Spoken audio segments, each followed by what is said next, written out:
Nous avons en tête que la plupart des mammifères sont terrestres, à l'exception des ordres des cétacés, ajoutés à la superfamille des pinnipèdes, mais il existe certains représentants d'autres groupes qui le sont également, qu'ils soient semi-aquatiques ou dépendent entièrement de ce milieu, et que ce soit en eau douce ou en eau salée.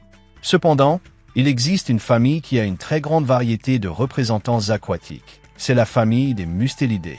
En effet, le spécimen que nous allons voir est le plus grand du monde, et il s'agit de la loutre géante.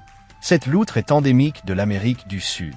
Étant dépendante des plans d'eau, il est courant de l'observer dans les principaux fleuves de cette partie du continent, comme le fleuve Orénoque, l'Amazone et le Rio de la Plata. Cela signifie qu'on la trouve dans de nombreux pays, depuis le nord de l'Argentine jusqu'au nord du Venezuela et de la Colombie. Comme je l'ai dit, elle couvre tous les pays, le Paraguay, le Brésil, la Bolivie, le Pérou, l'Équateur, les Guyanes et le Suriname. Elle préfère les plans d'eau douce, les rivières, les lacs et les ruisseaux. Elles s'introduisent occasionnellement dans les canaux agricoles, mais préfèrent les berges au sol meuble et à la végétation abondante. C'est le seul représentant vivant de son espèce, qui appartient aux Mustélidés et est le plus grand de la planète découvert à ce jour. Ce sont des spécimens qui peuvent mesurer d'1 mètre à 1,70 m, avec une queue allant jusqu'à 70 cm, tandis que leur poids moyen est de 22 à 32 kg. Elles possèdent le pelage le plus court de toute la sous-famille des loutres, généralement d'une tonalité brun foncé, bien que certains aient une couleur rougeâtre ou beige. Cependant, lorsqu'elles mouillent leur pelage, il est normal qu'elles paraissent toutes noires. Elles présentent des marques de couleur crème sous le menton qui parcourent tout leur cou. Une façon d'identifier les individus est par ces marques, car leurs motifs sont uniques, et elles leur permettent également de se reconnaître entre elles, car elles ont pour comportement de lever la tête pour exposer cette région. Elles ont une tête semi-circulaire, avec un museau petit, des oreilles petites et rondes, un nez similaire à celui d'autres mammifères avec leurs narines visibles.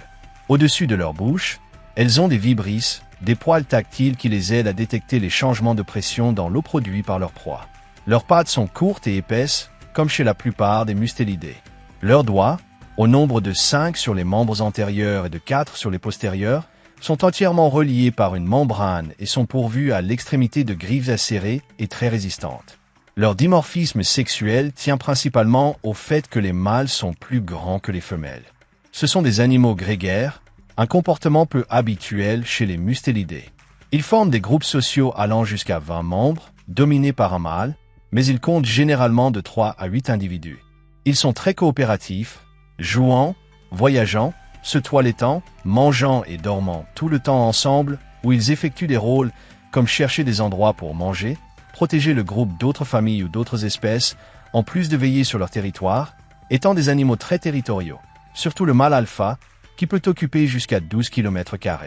De plus, ils modifient leur étendue, car ils piétinent la broussaille pour laisser la surface plate et adaptée pour dormir, ils collectent des branches et des feuilles pour plus de confort, et les courants qu'ils créent leur tanière sous un tronc.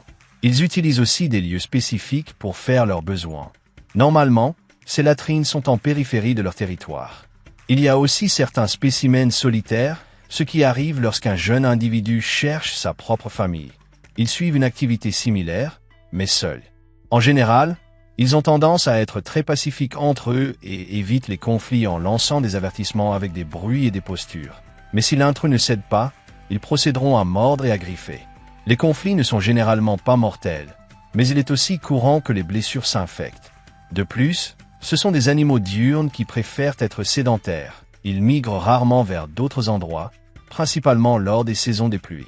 Ils nagent à partir du mouvement de différentes parties de leur corps, ce qui les aide à changer de vitesse. S'ils doivent se déplacer lentement, ils battent des 4 pattes en laissant leur queue statique. Mais s'ils veulent se déplacer rapidement, la situation est inversée. De par le type de poils, lorsqu'ils nagent, leur peau reste sèche et seul leur pelage s'humidifie. Contrairement à d'autres loutres, celles-ci ont une très bonne vision, ce qui les aide à obtenir des informations sur leur environnement. L'ouïe est également fondamentale pour la communication de groupe, où on les entend faire des vocalisations pour exprimer différents événements. La communication tactile est aussi très importante, on peut les voir se toiletter, jouer, se toucher, créant un lien très important avec leur groupe.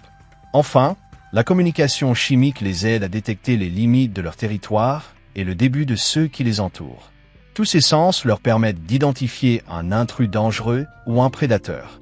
Une chose à souligner sont les vocalisations si uniques qu'elles produisent, des sons très similaires à ceux produits par les interférences radio, ou du moins cela me le rappelle.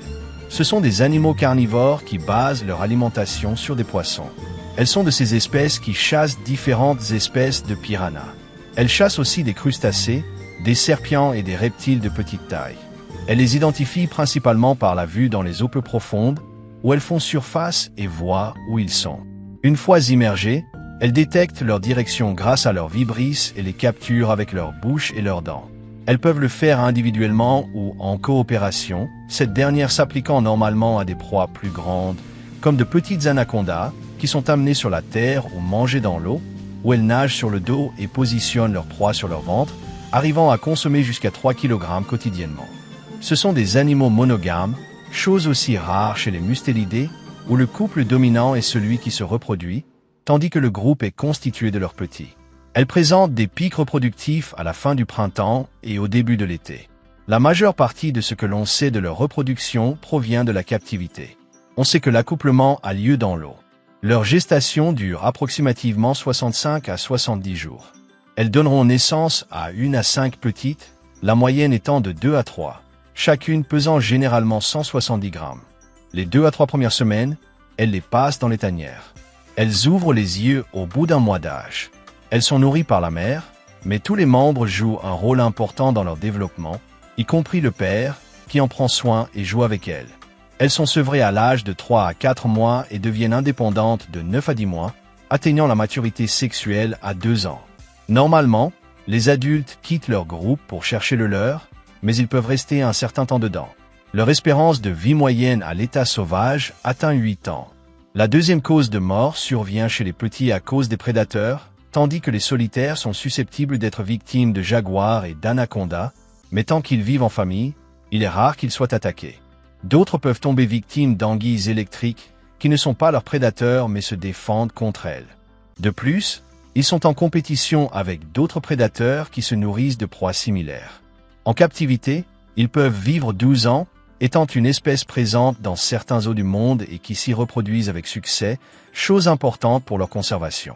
Il a été déterminé que plusieurs maladies les affectent, surtout le parvovirus canin et la maladie de Carré. C'est une espèce en danger d'extinction. Elle rencontre les mêmes problèmes que d'autres dans la région, c'est-à-dire que le braconnage a décimé dans une grande mesure sa population. De même, actuellement, la destruction de son habitat prend une plus grande importance dans son écologie et il leur est de plus en plus difficile de trouver leur nourriture, ainsi que de se déplacer. À cela, il faut ajouter que les pêcheurs réduisent leur nourriture. Cela arrive aussi avec les tribus endémiques qui les voient comme une concurrence et ont tendance à les tuer lorsqu'ils sont aperçus, sans compter les maladies qui déciment un grand nombre de leur population. On cite comme seul endroit où elles ont une aire naturelle entièrement protégée les pays des Guyanes et du Suriname, et leur chasse y est interdite. Pour leur protection, les mêmes facteurs que pour d'autres espèces sont requis. Éduquer les populations, améliorer les communautés, l'élevage en captivité dans les eaux et dans les lieux proches de leur territoire, une technologie productive pour produire de la nourriture dans le moins d'espace possible, ce qui conserverait l'habitat, l'utilisation de différentes ressources naturelles mais en reboisant en même temps pour créer des cycles et ainsi moins altérer le lieu. Le tout accompagné de la recherche scientifique. Son rôle dans l'écosystème est d'équilibrer énormément les populations de poissons, et c'est une attraction très importante pour le tourisme local et régional des pays que couvre l'Amazonie et ses fleuves.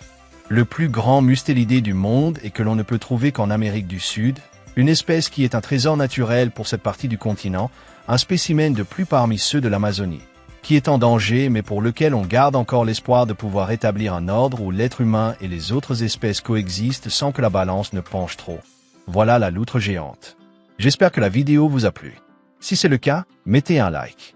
Si vous connaissez quelqu'un à qui cela pourrait plaire, partagez-la sur vos réseaux sociaux et n'oubliez pas de vous abonner si vous aimez les animaux. Si une question vous est venue, si vous avez une suggestion ou simplement envie de commenter quelque chose, n'hésitez pas à le faire dans la boîte de commentaires.